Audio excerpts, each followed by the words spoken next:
नमस्कार मित्रों, मैं देख रहा हूँ लोग जुड़ रहे हैं और 2 मिनट में वेट कर लेता हूँ। जितेंद्र सिंह, आप आ गए हैं। नमस्कार।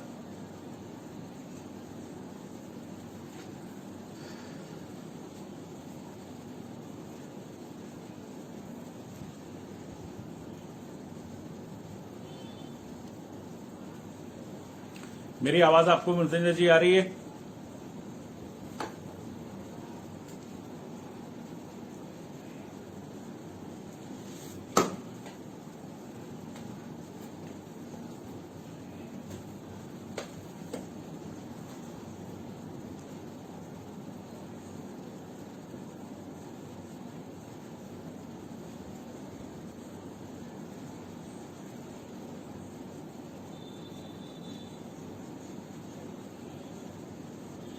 मेरी आवाज आप लोगों को आ रही है?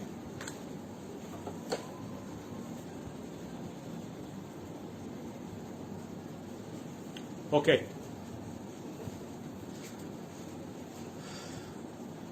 ओम यादव जी, आप आ गए हैं। Thank you so much.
ठीक है दोस्तों, मैं शुरू करता हूं। नमस्कार, आदाब, सत श्री अकाल, गुड इवनिंग हमारे सारे साथियों को, दोस्तों को, सुनने वालों को। ऑनलाइन आने का बहुत बहुत शुक्रिया। आज एक ऐसे विषय पे मैं बात करने जा रहा हूं, थोड़ा सा ज्वलित है, बर्निंग टॉपिक है, लेकिन उससे पहले मैं और लोग जुड़ जाए, उससे पहले हमारे पास एक विषय है, उसको भी मैं लेता हूं पहले। और बहुत शॉर्ट नोटिस में मुझे आज ये लाइव आना पड़ा। जो भी चल रहा है कश्मीर के अंदर, और उसको मैं दोहराना नहीं चाहता हूं, आप लोगों को न्यूज से मिल जाता है, इसको बैठ करके रिपीट करना ठीक नहीं। लेकिन जो हालात हैं वो ये बता रहे हैं कि फारूक अब्दुल्ला टीम है, जो अलगाववादी हैं या मुफ्ती हैं, ये लोग कहीं ना कहीं से संपर्क में हैं आईएसआई के, संपर्क में हैं बाहर की ताकतों से, जो भारत में अलगाववाद, आतंकवाद और कट्टर जिहादी मंसूबों को अंजाम देना चाह रहे हैं। उनके वो संपर्क में हैं और यही कारण है कि अभी कुछ दिन पहले, शायद 2 या 4 दिन पहले, फारूक अब्दुल्ला ने कहा कि 370 वापस नहीं आती है तो जम्मू कश्मीर है वो फिलिस्तीन बन जाएगा। यानी कि उन्होंने खुली धमकी दी है, खुली धमकी दी है। मैंने पिछले वीडियो में भारत सरकार से आग्रह भी किया था कि इनको जेल में डालिए, इन सबको छोड़ने की इनको जरूरत नहीं है, ये देशद्रोही हैं, ये अमन और सुकून नहीं चाहते हैं। कहते हैं कश्मीर हमारा है, इनसे पूछो कब से तुम्हारा है, कितने दिन हो गए तुमको आए हुए। अगर आप कहते हो कि हम सदियों से रहते चले आ रहे हैं, 1400 साल से पहले से रहते चले आ रहे हैं, तो हाँ वो हो सकता है, फिर आप कश्मीरी नहीं हुए। आप अगर वहां के मूल निवासी हैं, कश्मीरी नहीं, तो भी कश्मीरी पंडित होना चाहिए, या तो फिर आप डोगरा होंगे।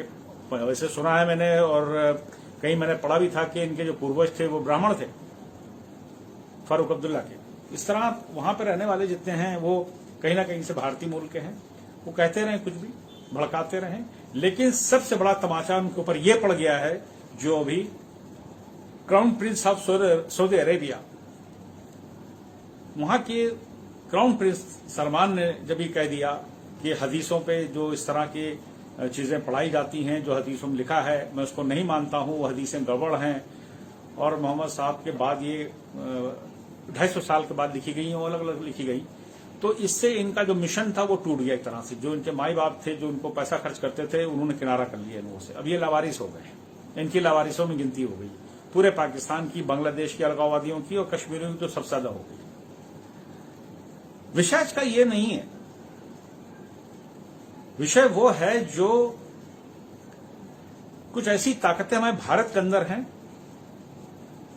और मैं उन लोगों के लिए कहना जा रहा हूं जो हम लोग शायद उनको कहते में हिचकते हैं थोड़ा सा।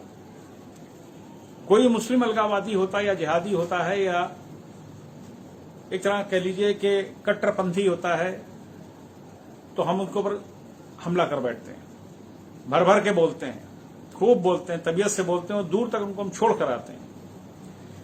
लेकिन यहां पर तो अपने ही आस्तीन के सांप हैं, यहां पर अपने ही लोग हैं, और वो अब की मुसलमान नहीं है, अब की हमारे हिंदू ही हैं, हिंदू भाई हैं। और वो जिनके समझ में कुछ नहीं आ रहा है कि वो क्या कह रहे हैं, किस लिए कह रहे हैं और किनको बढ़ावा दे रहे हैं, पीछे से उनके कौन खड़ा है। मैं यहां पे संजय सिंह की बात कर रहा हूं, आम आदमी पार्टी के सांसद की, जिन्होंने अभी राम मंदिर के मामले के अंदर वहां के जमीन जो एक्वायर की जा रही है उसके ऊपर जो बड़ा खतरनाक बयान दिया है, बहुत ही बेहुदा बयान दिया है, उसके ऊपर मैं आज बोलने के लिए आया हूं। वही हमारा मेन टॉपिक है आज का।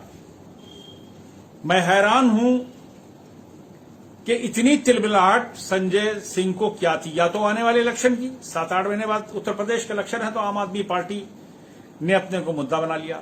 जबकि आप देखिए जो भी उस जगह का अधिग्रहण हुआ उसके बाद जो खरीदी गई है, ट्रस्ट ने खरीदी है, राम मंदिर ट्रस्ट ने, तो उसमें एक एक चीज, एक एक पॉइंट लीगल है, इलीगल रत्ती भरवनी।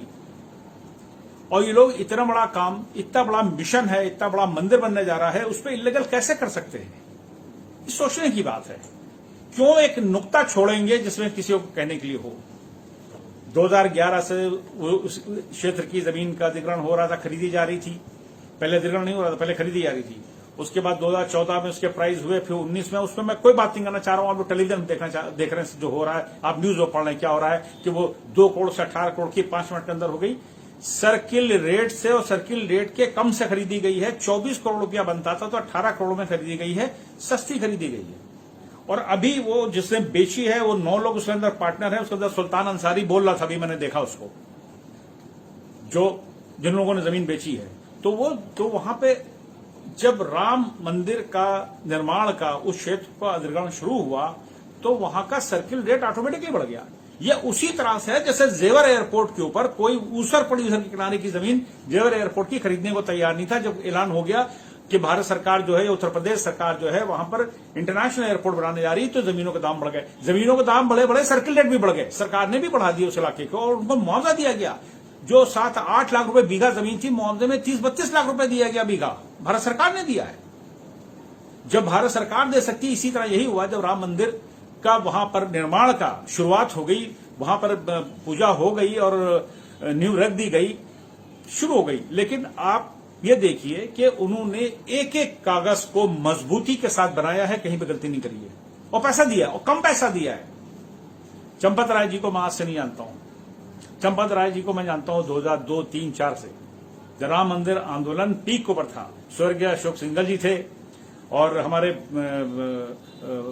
गोरखपुर के महंत अवैधनाथ जी, जो सबसे बड़े उनमें हमारे महंत और अध्यक्ष भी थे वहां के समाज के, उन लोगों के बीच में मैं बैठा हूं। और राम मंदिर आंदोलन से उस समय मैं जुड़ा हुआ था और मैंने इन लोगों का काम करते देखा। अशोक सिंघल जी, स्वर्गीय अशोक सिंघल जी, उन्होंने काफी, मतलब ये देखिए इन लोगों ने अपने जीवन में इतनी कुर्बानियां दी हैं। मैं चंपत राय जी को पर्सनली मैंने देखा है, कितना इन लोगों ने अपना त्याग दिया है अपने जीवन के अंदर। आप लोग नहीं समझ सकते हैं। ये पैसों के लिए नहीं भी हो सकता इन लोगों का। जो भी कोई लोग बकवास करते हैं, करते रहे। मैं जानता हूं, पर्सनली मैंने देखा है, अच्छे से हमने देखा है, काफी समय हमने बिताया, बहुत मेरी मीटिंग होती थी। और मैं नहीं समझता हूं कि वो इस तरह का सोच भी सकते हैं, कर भी सकते हैं। अगर जो कह रहा है वो बिल्कुल गलत कह रहा है। इन लोगों को मुद्दा मिल गया है, उसमें कांग्रेस भी पीछे है, वो सपा भी पीछे है। सपा के लिए एक लीडर बोल रहे थे, पांडे जी बोल रहे थे, तो इनको सच्चाई नहीं पता है। और सच्चाई पता हो भी गई है, मालूम भी हो गया है, लेकिन उसको मुद्दा बना रहे हैं। मुद्दा बना रहे हैं आगे आने वाले इलेक्शन को। मतलब आप लोगों को शर्म आनी चाहिए कि अब की मुद्दा बनाने वाला कोई मुसलमान नहीं है, गैर हिंदू नहीं है कोई, आप लोग बना रहे हो। आपको तो शांति से बैठना चाहिए, बैठ के बात करनी चाहिए आपको। और आप सीधा इल्जाम लगा रहे हैं, वो भी चंपत राय जैसी शख्सियत को, पर्सनालिटी के ऊपर, जो सारा जीवन उन्होंने त्याग दिया अपने राम मंदिर के लिए, धर्म के लिए, सनातन के लिए।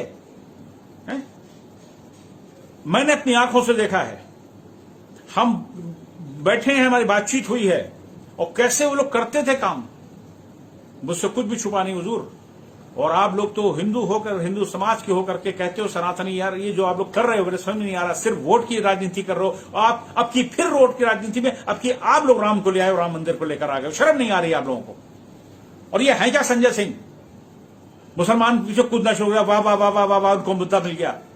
बेशर्मी से उन्होंने बात करी है, बेहुदा बात करी है उन्होंने। जांच करेंगे, ये करेंगे, करा लीजिए जांच, देख लीजिए क्या हुआ है। इनको कैसे इस तरह की बड़ी बड़ी बातें करते हैं। इनको ड्रामा जो किया जा रहा है, आम आदमी पार्टी और उसमें समाजवादी पार्टी के लीडर हैं, उसके अंदर बहुजन समाज के जो पीछे से लगे हुए हैं वो सामने खुल के नहीं आ रहे, और कांग्रेस तो है ही है।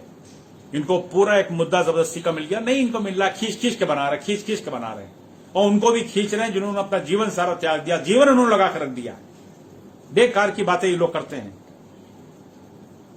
और बहुत से लोग वो भी मुझे सुन रहे होंगे जिन्होंने मुझ पर भी लांछन लगाया है, वो भी कान खोल के सुन ले ठीक से। मुझे कोई पाखंड करने की जरूरत नहीं, कैप्टन रिजवी को कोई पाखंड करने की जरूरत नहीं है। मैं आज से जुड़ा नहीं हूं। मैं जो भी कर रहा हूं मैं अपने बूते पे करता हूं। जो भी मैंने किया है बूते भी किया है। वो हमारी टीम है, हम लोग मिलकर सब लोग काम करते हैं साथ में। हम राष्ट्रवादी हैं, हम नेशनलिस्ट हैं, हम सीधी बात करते हैं, और हम आज से नहीं जुड़े हैं। ये मेरा बयान सारे नोट कर लें, सब मुझे जानते हैं अच्छे से। 1991 से मैं जुड़ा हुआ हूं इस मिशन में। भारत परिक्रमा मैं उसमें भी रहा। भारत परिक्रमा में जो लोग रहे होंगे वो भी सब जानते हैं, और सुन मिले कान खोल करके वो लोग जो नहीं जानते हैं। मेरा राष्ट्रवाद के लिए बोलना, सनातन के लिए बोलना गले की हड्डी बन जाता है, वो भी हिंदुओं के। मुसलमान तो चुप बैठा हुआ है। मैं उन हिंदुओं से कह रहा हूं जो गालियां देते हैं हमको और पुष्पेंद्र कुलश्रेष्ठा को, आरएसएन सिंह जी को। आपको राष्ट्रवाद गले से नहीं उतरता है। मंदिर का निर्माण शुरू हुआ, पेट में दर्द शुरू हो गया, मुद्दा बना लिया आप लोगों ने बेशर्मी के साथ। वो कहते हैं आप हिंदू हो। मर्यादा पुरुषोत्तम राम के मंदिर बनने जा रहा है। शर्म नहीं आती आप लोग उस जमीन के ऊपर इस तरह की बातें करते हो? उसने स्टेटमेंट दिया है कि सर्किल रेट से भी कम में जमीन बेची गई, उन लोगों ने खरीदी है। वो 1 घंटे 5 की बात नहीं, वो सर्किल रेट लागू है, कंप्लायंस है, लॉ है।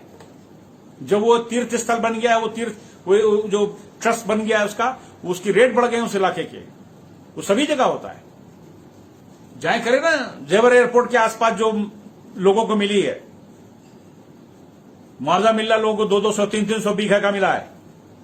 30, 32 लाख रुपए बीघे के साथ 2 लाख रुपए कीमत हुआ करती थी, उस पर पड़ी थी। करे ना, इल्जाम लगाएं। लेकिन यहां मंदिर का नाम आया, आपके पेट में दर्द शुरू हो गया, आपको मिल गया मौका, आपने बेचना शुरू कर दिया। शर्म नहीं आती यार आप लोग? राम मंदिर को बेचते हो, पुरुषोत्तम, मर्यादा पुरुषोत्तम राम को आप लोग इस तरह जलील करवाते हो। आप लोग इस तरह बातें कर करके हमको जलील करवाते हो, अपने पूरे हिंदुस्तानी को जलील कराते हो, उन सनातनियों को जलील करते हो। आप सनातनी नहीं हो सकते, मैं नहीं मानता। ये है क्या संजय सिंह?